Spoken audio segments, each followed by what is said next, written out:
আসসালামু আলাইকুম, সবাইকে স্বাগত জানাচ্ছি আমাদের হাতে থাকা সর্বশেষ বাংলা সংবাদে। আপনাদের সাথে আছি আমি আফনান করিম। সংকটে থাকা দেশের ব্যাংক খাতে নতুন অস্থিরতা তৈরি হয়েছে। সরকার পতনের পর ব্যাংকে আন্দোলন বিক্ষোভ গোলাগুলিতে গড়িয়েছে। ব্যাংকের মালিকানা পরিবর্তন সহ বিভিন্ন দাবিতে চলমান এই আন্দোলন নিয়ে দুশ্চিন্তায় পড়েছেন আমানতকারীরা। অনেক সঞ্চয়কারী শঙ্কায় ব্যাংক থেকে টাকা তুলে নিচ্ছেন।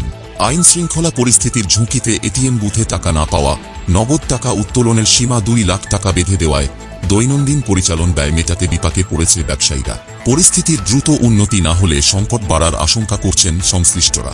সরকার পতনের পর থেকেই মালিকানা বদল ও পদবঞ্চিতদের দাবি আদায়ে আন্দোলন শুরু হয়েছে ব্যাংকে।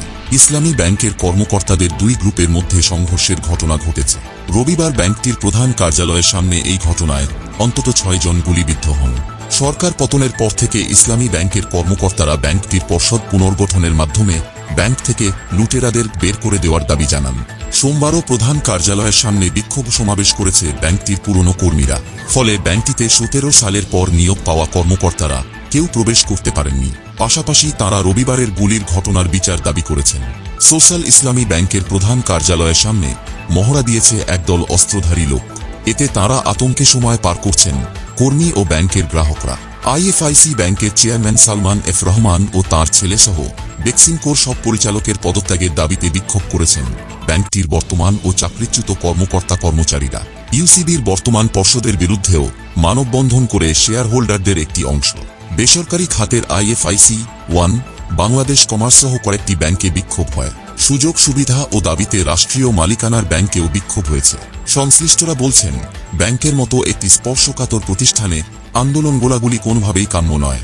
যৌক্তিক দাবি দেওয়া ব্যাংকের প্রচলিত নিয়ম মেনে দ্রুত সমাধান করা উচিত। না হলে আমানতকারীরা ব্যাংকের প্রতি আস্থা হারালে সংকট আরও দীর্ঘায়িত হবে। বেসরকারি গবেষণা প্রতিষ্ঠান পলিসি এক্সচেঞ্জের চেয়ারম্যান মাসরুর রিয়াজ বলেন, ব্যাংকে বিক্ষোভ বিশৃঙ্খলা সৃষ্টি হচ্ছে। গত কয়েক বছরে কোন ব্যাংকের একটি পক্ষ অন্য সব ব্যাংকের শেয়ার হোল্ডারদের কোণঠাসা করে একছত্র আধিপত্য বিস্তার করেছিল। সেটার কারণে অনেক অনিয়ম হয়েছে। এ ধরনের ঘটনা যেখানে হয়েছে সেসব জায়গায় বিক্ষোভ হবে, এটাই স্বাভাবিক। তবে বিক্ষোভ ব্যাংকের দরজায় না করে আলোচনার টেবিলে হওয়া উচিত। সেটা হতে হবে একটা নিয়মতান্ত্রিক পদ্ধতিতে। কর্মীদের অভিযোগ জানানোর একটা সঠিক প্ল্যাটফর্ম দিতে হবে। যারা বিক্ষোভ করছে, ক্ষোভ প্রকাশ করছে, তাদের হয়তো ইস্যুগুলো যৌক্তিক। কেন্দ্রীয় ব্যাংকের সংশ্লিষ্ট কর্মকর্তাদের নেতৃত্বেও এই আলোচনাগুলো শুরু করে ব্যবস্থাপনা ও পর্ষদে পরিবর্তন আসা দরকার। মাসরুর রিয়াজ বলেন, গণ অভ্যুত্থান পরবর্তী পরিস্থিতি নিয়েও কারো শঙ্কা বাড়ছে অহেতুকভাবে। সমস্যাগুলোর সমাধান করতে হবে এবং সেটা দ্রুত করতে হবে। ঢালাওভাবে ব্যাংক থেকে টাকা উঠানোর পরিমাণ 2 লাখ টাকার মধ্যে সীমাবদ্ধ রাখা যাবে না। এতে ট্রানজাকশনের ক্ষতি হবে। ধীরে ধীরে এটাকেও বাড়িয়ে একটু যৌক্তিক জায়গায় নিয়ে যেতে হবে। ব্যাংকে এসব বিশৃঙ্খলা যদি এভাবে খোলা ময়দানে চলে, তাহলে বিদেশি স্টেক হোল্ডারদের মধ্যেও আস্থার সংকট দেখা দিতে পারে। গবেষণা সংস্থা পিআরআই এর নির্বাহী পরিচালক ডক্টর আহসান এইচ মনসুর মনে করছেন, গত কয়েকদিনে বিভিন্ন ব্যাংকে মালিকানা নিয়ে বিক্ষোভ, আন্দোলন, নিয়ন্ত্রণ নেওয়া সহ যে অস্থিরতা তৈরি হয়েছে, জরুরি ভিত্তিতে সেখানে হস্তক্ষেপ করতে হবে। এই মুহূর্তে ব্যাংক থেকে যাতে কেউ টাকা নিয়ে চলে যেতে না পারে তা নিশ্চিত করতে হবে। এই অর্থনীতিবিদ বলেন, পুরো ব্যাংক খাত একসঙ্গে সংস্কার করা যাবে না। কিছু কাজ করতে সময় লাগবে। কেন্দ্রীয় ব্যাংকের প্রশাসনিক কাঠামো দ্রুত পুনর্গঠন করতে হবে। ব্যাংকের বাইরে 2,61,195 কোটি টাকা। এদিকে ব্যাংক খাতের অস্থিরতায় মানুষের হাতে নগদ অর্থের পরিমাণ বেড়েছে।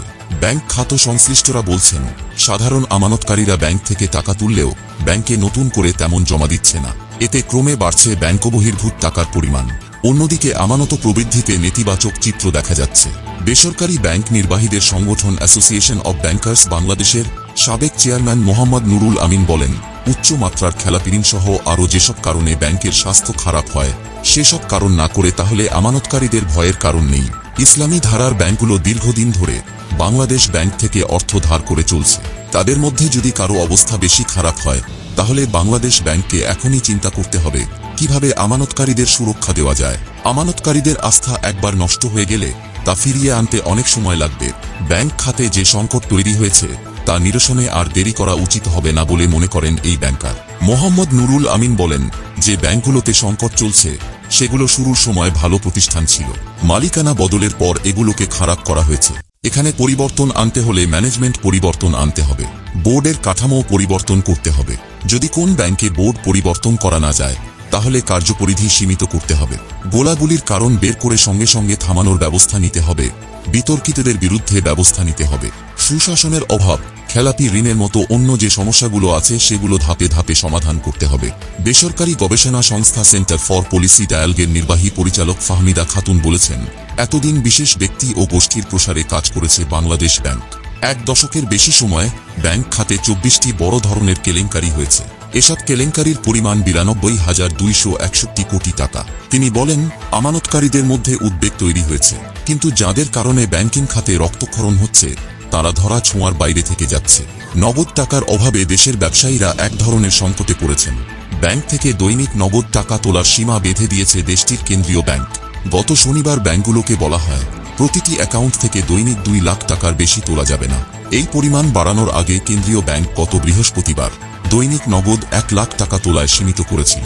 ব্যবসায়ীরা বলছেন, যদি নগদ টাকার সংকট বাড়তে থাকে এবং আগামী সপ্তাহেও বিধিনিষেধ চলতে থাকে, তবে তারা আরও কঠিন পরিস্থিতিতে পড়বেন। বিকেএমই এর নির্বাহী সভাপতি মোহাম্মদ হাতেম বলেন, কেন্দ্রীয় ব্যাংকের নির্দেশনায় খুব সমস্যায় পড়েছি আমরা, কারণ মাত্র 2 লাখ টাকা দিয়ে তো একটি কোম্পানির বেতন দেওয়া যায় না। তাই আমরা কেন্দ্রীয় ব্যাংকের সঙ্গে যোগাযোগ করে বেতনের টাকা দেওয়ার জন্য 2 লাখ টাকার বেশি উত্তোলনের অনুমতি নিয়েছি। ব্যাংক থেকে টাকা তুলে বেশ কিছু প্রতিষ্ঠান জুলাই মাসের বেতন দিতে সক্ষম হয়েছে, তবে পুরো সমস্যা এখনো সমাধান হয়নি। ব্যাংক থেকে টাকা তোলার ক্ষেত্রে সীমা আরোপ করা হয়েছে এবং সেই সঙ্গে এটিএম বুথে টাকা পাওয়া যাচ্ছে না। এর ফলে মানুষ বিপাকে পড়েছে। এই পরিস্থিতি কতদিন চলবে? সাংবাদিকদের এমন প্রশ্নের জবাবে সালেহুদ্দিন আহমেদ বলেন, টাকা নেই তা নয়, এটা করা হয়েছে নিরাপত্তাহীনতার কারণে। বাংলাদেশ ব্যাংক থেকে ব্যাংকাররা প্রতিদিন বড় ট্রাঙ্কে করে টাকা নিয়ে যান, কিন্তু এখন রাস্তা দিয়ে সেই টাকা পরিবহন করা বিপজ্জনক। এটিএম বুথেও হামলা হয়েছে, সেজন্য শঙ্কা ছিল। অর্থশ্রীর বিষয়টি দ্রুততার সঙ্গে দেখবেন। ইসলামী ব্যাংকের দখল নিয়ে সংঘাত ও গোলাগুলিতে যারা জড়িত তাদের শিগগির আইনের আওতায় আনা হবে বলে জানিয়েছেন অর্থ উপদেষ্টা সালেহুদ্দিন আহমেদ। তিনি বলেন, কেউ আইনের বাইরে নয়, জড়িতদের বিরুদ্ধে দ্রুত ব্যবস্থা নেওয়া হবে।